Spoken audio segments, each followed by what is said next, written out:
The social services should be around to help them. How's everything today? Good. Yeah. Victoria is one of hundreds of thousands of school-age carers in Britain, an army of unpaid and largely unrecognised young helpers. The official number of young carers in the UK is put at 175,000, but a BBC survey suggests the true figure is 700,000, 1 in 12 of all young people. Now, this means that care budgets take no account of more than 500,000 children who are providing personal care, such as dressing or washing members of their family. The BBC set up a meeting between young carers, including Victoria, and the Prime Minister in number 10. There are thousands of young carers in the country that you don't even know about. How are you going to identify them and give them all the help that they need? Lots of people, I think, in our country don't realise that young people like you are doing a huge amount of caring. Mr Cameron told the young carers it was down to local authorities to support them, but also announced that the government is committed to spending an additional £400 million on targeted help. Although it's a very difficult time, we're having to make lots of spending reductions. We're actually putting some extra money into helping carers, about £400 million over the next 4 years. And smiling away, that's good. Sounds good, but carers groups point out that council social service budgets are being cut and there's no guarantee the extra money will reach young carers. People that we care for wouldn't want somebody else looking after them and caring for them. 16-year-old Aisha's point to the Prime Minister is born of personal experience. Her mother is mentally fragile and has come to rely on her daughter. The prospect that she might leave her to pursue a career fills her with dread. I don't want you to go yet, Aisha. I'm not going to cry. You said it yesterday. The government says it wants to support young carers, but thinks the state should do less. It says it wants councils to spend extra money on such help, but is slashing their budgets. It's a paradox, and one that may leave young carers in the lurch. Mark Easton, BBC News. Well, let's take you back now to the big story of the day, the engagement of Prince William and Kate Middleton. Sophie Raworth is outside Buckingham Palace for us this evening. Sophie, back to you.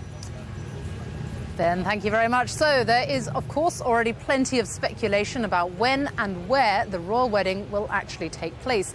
The announcement was quickly broadcast around the globe, and this afternoon I spoke to some of the tourists who gathered here outside the palace to find out what they thought about Kate and Prince William getting married. William is going to marry Kate! Yeah! Outside the palace, news of the royal engagement was quickly filtering through to the tourists who gathered by the gates. Brilliant, absolutely fantastic. Did it put a smile on your face this morning? Yes, it did. Yes, it cheered me up no end. What effect do you think it'll have on the country? Well, hopefully it's going to lift us all. Isn't it a depressing time with cuts and all the rest of it? I mean, I know they're necessary, but it's still quite depressing for the people. Do you think they make a great couple? Well, I don't know her that much, but obviously they will, because he's a cute boy, isn't he? Yeah. Just ordinary guy, I guess, like everyone else. We just arrived in London and the taxi driver told us when we arrived, so yes, very happy. I think it's good news. It would be good if his mother could see him now. She'd be very proud. It's interesting stuff, it's good stuff. I think it's history in the making. When that historic day will be has yet to be announced, but the bookies are already taking bets. A lot of people think it's going to be July. We're pitching our market at August. We have August odds on at 8 to 11 because that's where most of the money has gone so far. Journalists from around the world were breaking the royal news from outside the palace. A royal engagement.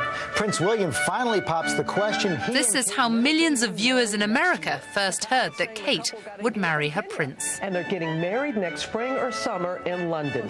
Kate Middleton. And it wasn't just the Americans who were excited by the engagement. Der britische Prinz William und Kate Middleton wollen spätestens im Sommer heiraten. In St Andrews, where the royal romance began almost a decade ago, people were quick to wish the couple well. Yes, I'm glad to hear that. Very nice. Oh, that'll be good. She's a nice girl. Wow, well, congratulations to both of them. I think it's awesome. Maybe they can come back here and have a little party. While the world has been waiting for Prince William to pop the question, those turning out the memorabilia have been hard at work. Well, it seems like it's been forever, but it's probably about 2 years since we started looking at it. And in that time, obviously, we've seen them split up, come back together again, and there have been a few things. So now we're delighted that it's actually happened. When Kate becomes Princess Catherine next year, the couple's decade-long romance will be sealed. Well, let's get a final word now from our royal correspondent, Daniela Relph. When will we actually find out the date and the venue of this wedding? Well, I think it's fair to say that today's engagement announcement caught a lot of people by surprise, particularly those who are going to be involved in planning the wedding.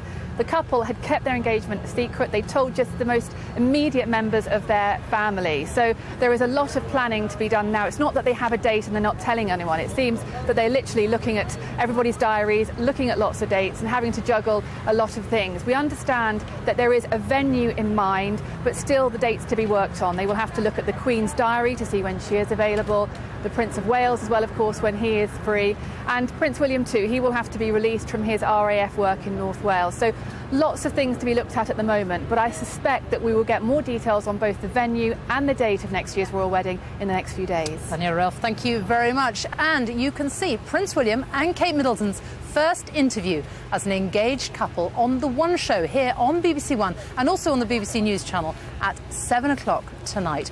And then later this evening, I'll be back with a special programme, William and Kate, a royal engagement. That's at 7:30 on BBC Two. Right now, though, let's have a look at the weather with Susan Powell. Thanks, Sophie. Well, it's been a pretty chilly day across the southeast of England and the fog was slow to clear, but I think that announcement probably brought out the sunshine for many. Tonight, though, if today's been all about the mist and the fog, it's turning into the wind and the rain. That's our major focus. And as the cloud piles in along with the wind and the rain overnight tonight, the mist and fog will be something we're not concerned with first thing tomorrow. But for South Wales and the southwest of England, torrential downpours and gale-force winds will make for a rough start to the day. Further east, still a chance of a patchy frost first thing on Wednesday. As the day goes on, though, any of that will lift as the cloud comes ploughing across, bringing the rain along with it and that fairly keen wind as well. For Scotland, not just rain, but snow too across the hills of the Highlands and the Grampians. Some potentially heavy downpours here for a while. The front itself, though, does start to fizzle out a little bit as it pushes further eastward, so perhaps the rain a bit lighter across northern England and the Midlands, and some easternmost counties of England could stay largely dry until dusk. Quite heavy rain, though, across Hampshire and the Isle of Wight through the middle of the afternoon. After those downpours to start the day, though, what an improvement for the southwest and western Wales come the afternoon. The sun comes out behind the rain and temperatures in double figures, warmer than it has been so far this week, thanks to the southwesterly wind. And for Northern Ireland, after a grey and wet start here too, we should see some glimmers of brightness. As for our weather front, well, that makes its way right the way across the UK through Wednesday night, and by Thursday it's actually sitting out in the North Sea. We do, though, still keep the low to the west of the UK. Still some fairly tight isobars. That means it'll stay pretty windy for Scotland, Western England, Wales and Western Scotland with a chance of some showers. Eastern areas generally looking clearer and brighter. And I think some finer prospects as we end the week as well, but still staying rather chilly. But for now, it's a wet and windy story. Back to you, Sophie. Thank you very much. A reminder of tonight's main news. There'll be a royal wedding next year as Prince William and Kate Middleton announce their engagement. The timing is right now. We're both very, very happy, and I'm very glad that I have done it. It's nearly 6:30. Stay with us now. It's time to join the BBC's news teams where you are. Bye-bye.